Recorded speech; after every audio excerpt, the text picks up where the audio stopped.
On. Hey there, everyone. Thanks for joining myself and my wonderful guests on another episode of Coping with COVID. I'm Jordan, and I'm really happy to introduce three ladies who make up a wonderful organization. We have the project manager and client coordinator, Colleen Tidd, the executive services consultant, Judy Chambers, and founder and CEO, Kirsten Hubbard of Writer LLC. Ladies, how are you guys doing today? Well, thanks for having us on. You're absolutely welcome. I appreciate you guys giving me the opportunity to have you on. Colleen reached out to me via email and she was like, hey, Kirsten had asked me, she had seen some of the other videos you were doing, and we wanted to come on and talk to you as well. So really do appreciate that. So Kirsten, first and foremost, we'll go right to you, and just wanted to give you the opportunity to really kind of introduce your guys' organization. We have a large chamber, but sometimes not every single person knows exactly what each and every business is about. So if you don't mind sharing, what are you guys all about at Writer LLC? Sure. So Writer LLC has a mission of incubating solutions that nurture transformative humanitarian initiatives towards fulfillment of their potential. So basically, we work with both nonprofits and profit organizations. And my passion for Ghostwriter and the business model from Ghostwriter came from being in nonprofits since I was 13 years old, and seeing some of the issues, kind of these long systemic issues that plague nonprofit organizations. And I really wanted to find solutions for them. So I came up with a completely new business model. 3 years ago, I opened Ghostwriter. We actually won the Penn State Mont Alto's Lion Tank for that business model. And it has been an amazing success, incredibly well received by both profit and nonprofit organizations. And what it does basically is nonprofits typically, they have staff, especially smaller nonprofits. They hire staff that are really good at what that nonprofit does. So if it's an educational institute, they may have masters in education, or if they are a humanitarian organization, they have people who are really good at that. But what we know from Business 101 is what helps any business grow, including nonprofits, is marketing and development. And those services oftentimes are seen as extras in nonprofits and in some of those entrepreneurial organizations that are for profit, but address the same issues. So we developed a business model where nonprofits and profits can contract out their marketing and development to a team of experts. So Ghostwriter is not just me. Ghostwriter is actually, we have 13 different people on staff, employees and contractors, who create this incredible, amazing pool of talent, this consortium of experts in all different areas. So writing and all different kinds of writing. So press releases, grant writing, research, social media. We have an executive services division that cares for strategic planning, workshops, speaking engagements, all kinds of different things. We have graphic designers, so that all of these needs can be taken care of and outsourced. And because our business model relies on an ongoing relationship, so most of our clients are retainer clients, we get to know them so that they don't have to find a separate marketing person, a separate graphic designer, a separate person to do grant writing, the separate person to do PR, press releases. All of that can be handled within their retainer package at a contractor basis, ongoing. We already know them, we know their voice, we know their projects, and it's worked out really well. So most of our clients, their ROIs are double digits. So it works for them, it works for us. Again, a brand new business model, and we're finding actually international success at this point. As we talked about a little bit earlier, Jordan and I, so we love our neighbor. We literally serve down the street to Mozambique. We actually have a presence in Mozambique, Nigeria. We just signed for an organization in Kurdistan, but we also serve Franklin County as well. So it gives us a really kind of 360-degree view of humanitarian issues. And COVID-19, and I know that that's a topic we've really seen, we're poised well to see a really interesting viewpoint of it. That's really, really neat. I appreciate you sharing, and congratulations on all your success. I know Thank you. before I got on, I went to your website. It was just an extensive list of all you guys did. I jotted it down. I almost filled my whole paper up here, I think, with everything you guys do with bullet points. But I had to laugh. If that's not your tagline, what you shared, we can help you right down the street the whole way to Mozambique. I think that might need to be your new slogan if it's not already. That's very, very cool. So again, congratulations, and obviously I wish you nothing but success here as we move forward. Thank I you. imagine you only get busier. So just going around the room, obviously want to get everyone in here, obviously a chance to speak. So Judy, just wanted to go to you and see, as the executive services consultant for Ghostwriter, what exactly is your role with the organization? Could you kind of get into that a little bit? Yeah, thanks, Jordan. I'd be happy to. So, executive services, actually quite a few consultants, some of the other folks with talents that Kirsten mentioned as well. And my expertise has a lot to do with nonprofit organizations and nonprofit boards. So executive services speaks to, in addition to using Ghostwriter, or apart from using Ghostwriter for marketing, development, grant writing, social media, all those things, what are the things that we can do to work with an organization to improve the organization's capacity itself, make them a more effective organization? So I say nonprofit, but some of this also translates into the profit world as well. Typically, the kind of work we do are things like strategic planning, maybe some board facilitation. Sometimes, I know it doesn't happen in Chambersburg, but sometimes members of a board of directors don't get along very well and need somebody to come in and kind of sit down with them and say, okay, let's talk it out. It's kind of like being board therapist. And sometimes it's just helping a board check in and look at their direction. We can also do a lot of things in community outreach and surveying and getting a sense of either the larger community or the community for that organization, clientele, volunteers, funders, those kinds of things. And I think there are a couple of things that we really can do specific to how organizations are coping with COVID. So I know everybody's about to go green and open up and get back to business as normal if they have not been already. But particularly for the smaller nonprofits, I think there's really a need to sit down, board and senior staff, and do some sort of check-in and say, okay, what are our priorities? Short term, not a full-blown strategic plan, but what are our priorities for the next 6 to 12 months? What are we going to focus on first? And what order are we going to do things in? And then there's just a few other things they really ought to think about. Are there changes we should make in what we deliver and how we deliver it? What are the things we've learned from COVID and how do they help us reorient to meet our mission better? And then what do we need to add? What are the capacities and resources that our organization didn't have at the beginning of this that could help us weather whatever the next storm is? Because we all know there's a storm on the horizon. We just don't know what it is.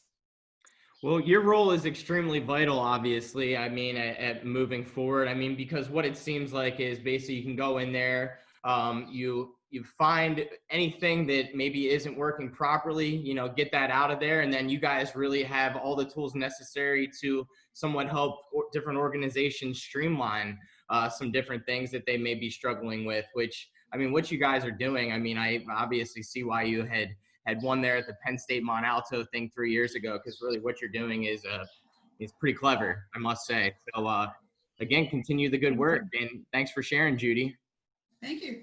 Yeah, and last but not least here, Colleen, I think everybody knows you a little bit more maybe from Ghostwriter LLC, because as we shared before, your role is somewhat like mine, and you like to get out there and introduce yourself to people at different mixers and things like that. And then, you can also spend some time working from home. So tell us what your role is with your. Absolutely. Yes. Thank you. I actually, when I first met Kirsten, I was an event coordinator and a screenwriter, and I still do a lot of that. And Kirsten has kind of opened up a creative aspect of ghostwriters that's really been able to influence that, and I love it. But with COVID-19 and everything going on, she really decided she wanted a lock and key or turnkey type of operation. And she kind of brought me on board to come in as project manager and do that. And it's been really nice because we've really been able to focus on the internal aspects of Ghostwriter, and that includes the project software programs that we use, the manuals and style guides and branding guides, and just really focusing on everything internal and the infrastructure of Ghostwriter. So it's been a great opportunity. As unfortunate as everything has been, of course, it's been a great time to be able to learn the team, learn our ways, how we want to do things, set up structure. We hosted a Zoom meeting, a happy hour meeting a couple of weeks ago with all of our team members, and it's just great getting that whole feel from everyone, really getting their input to make a difference, to make the changes we need to. So that's kind of what I've been doing with everything lately. We've seen your face as the chamber at a bunch of our virtual Zoom mixers, and I believe you even won a Chamber Dollar gift card for bingo the one day. So appreciate you, obviously coming on and joining us for all of those. Of course. I've enjoyed it. Those meetings are fantastic, and it's a great way to meet everyone and introduce yourself. So I appreciate that you guys host those. Yeah, it's neat sometimes the different faces you see, and not you, I'm saying, but just others in general that, I had never seen at some mixers and things like that before, but they do like coming on to the Zoom meetings and, seeing what they're all about. So I have enjoyed it myself, but at the same point in time, I'm not going to lie to you guys. I'm really ready to get back and start shaking hands and meeting people in person again. So I've had enough of this whole Zoom thing, but... This is the new shaking hands. Yes. So live long and prosper. That's too funny. I was thinking it'd be like a foot touch whenever you start. Right. I'll see. But appreciate you guys all sharing what your roles are. Anything you guys kind of want to wrap up with? I always, give you guys an opportunity to, if I miss something, I mean, now's a chance to, to say whatever it is that I missed, obviously.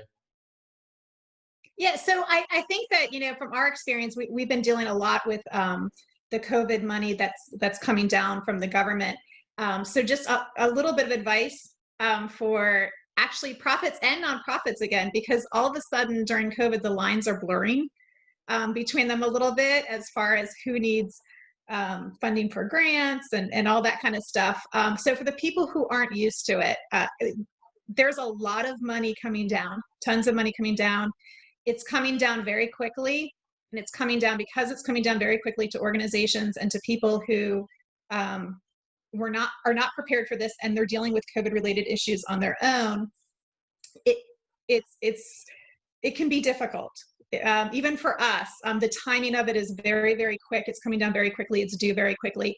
So I hear a lot of kind of businesses say, "Oh, money is going to those people. They're not going to me. They're going to here." And we've been doing grant writing for a really long time, and you have to change your thinking. It's going to go to the companies who are prepared. That's who it goes to. They don't know your story. They're seeing an application. Make sure that you have all of the stuff that you need before the funding becomes available. That's where it's going to go. It's going to go to organizations and to businesses who are prepared. And the other thing that I wanted to just say really quickly, just to pivot off of what Judy said, this is a great time. We've been doing it internally, as Colleen had said. This is a great time to review what worked during this crisis, what policies served us and what didn't, what bylaws served us. And we had organizations whose bylaws actually prevented them from doing Zoom votes. So now is the time to review what worked really well, what changes were made. We had a food bank. We set up for them an online food bank ordering system that they had never done before, and probably would have never done had it not been for COVID, and they're keeping it because it works really well. So it's time to review those processes. It's time to make internal decisions about sustainability of your organization. So that's what we've been working on. What happened if I got sick? The company still has to move forward. The organization still has to move forward, making sure everybody has passwords, making sure you're on the same board, kind of doing that board check-in to look and see what you're going to do the next 6 months, the next year. Those are all incredibly important. I like to say that when you're raising an organization, you raise it like a child. So as an organization or as a business, you are supposed to be raising that business to exist without you. So structuring the company for that is really, really positive. If you have one person where you take them away, and I'm saying this as CEO and founder, I want my business to be able to function without me. Just like I'm raising my child to be independent, I want to raise my business to be independent. So looking at kind of those, how are we structuring that? How are we leaning our organizations to that? So that would be our quick little advice. Anything else, Judy and Colleen, that you want to pivot off? I think you covered it. It sounded fantastic. That's a powerful statement. That probably gets the CEO's attention pretty quickly whenever you hit them with a line like that, I must say. Yeah, I mean, that's why Colleen's been doing a lot of that work, and I'm glad that she's here to make sure that we have standards and that people can walk into our organization and be able to fill certain roles. Because what happens if I get sick? Or like Judy said, whatever the next disaster is, it could be a disaster that affects our organization or our community or our world. And is your business going to survive? Are you prepared for it? Real quick. I think, go ahead, Judy. I'm sorry. Yeah. Yeah, two thoughts to leave members with. One is that, everyone's been in crisis for a while, and sometimes it's really hard when the crisis ends to slow down, to get back to normal pace and to stop doing everything on the fly. So I'd say take deep breaths and do that. And the other thing is to celebrate. Stop for a minute, pat yourselves on the back, celebrate, recognize the remarkable things that every single business and organization in Franklin County has been doing. So take that moment to take a little credit. That's a great piece of advice. Yeah, some people just need to breathe here and I guess somewhat ease back into this, huh? Because we were going super fast paced and everything and now obviously we're going into the green phase again. So I guess, kind of don't rush into things and take a deep breath. I like that advice. Right. And I would add on to that, let's think about how we don't go back to normal. Let's think about what our normal is in Franklin County. Let's talk about, 77%, I think it was at the last time, of our population is overweight, and there's all these other health disparities. And how can our new normal, how can what we've learned actually benefit that? Like there could be downtowns that maybe the downtowns like Chambersburg, if they were retrofitted to maybe serve food from have a walk-up window instead of a drive-up window, and you have these beautiful little places to eat and sleep, and it was more friendly to walk and bike and jog. Do we want to go back to normal, or do we want to pivot this and use what we've learned and use this opportunity to redesign the way that we engineer our communities?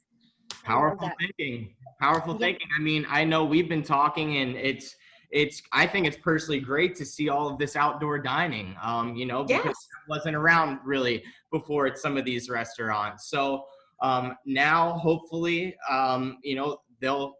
some organizations that haven't had the outdoor dining, maybe they'll build some outdoor dining on the outside and people can start doing that. I mean, I know that's sort of a small, simple thing, but it's not, is it? Yes. It's not. It really is powerful. One of the things that a recent health study showed in Franklin County, they actually identified like fast food places as this enormous issue. What if there was more outdoor dining where you went downtown and you walked there with your family, and the new norm was, and maybe there's vouchers so that healthy food is available to more people? I mean, we can reimagine. Now is the time, especially with money coming down. Now is the time to reimagine what our communities look like and how do we make them healthier and more inclusive. Why not? Why wouldn't we? Well, that's why we do these videos. Hopefully this is getting the wheels a turning here. If anybody, I'm a little bit of an entrepreneur. That's my entrepreneur spirit showing there. No, I really like that idea, I must say. So hopefully maybe we could do something to help jumpstart that with the chamber. So appreciate that. We'll get you involved, Kirsten. Thank you. Well, ladies, look, I really appreciate your time. Go ahead, if you guys don't mind. What's your, contact information, website? Do you want to share that for anybody that wants to come on and check out your guys' stuff and get a hold of you? Yep, ghostwriterquill.com is our website address. You can also find us on Facebook and Instagram, Ghostwriter Quill, 717-420-6558. That's my personal cell. Yeah. Thanks so much, everyone. Really do appreciate your time. Thank you. Have a great rest of your day, okay? Thank you so much Thanks. for having us on. Bye.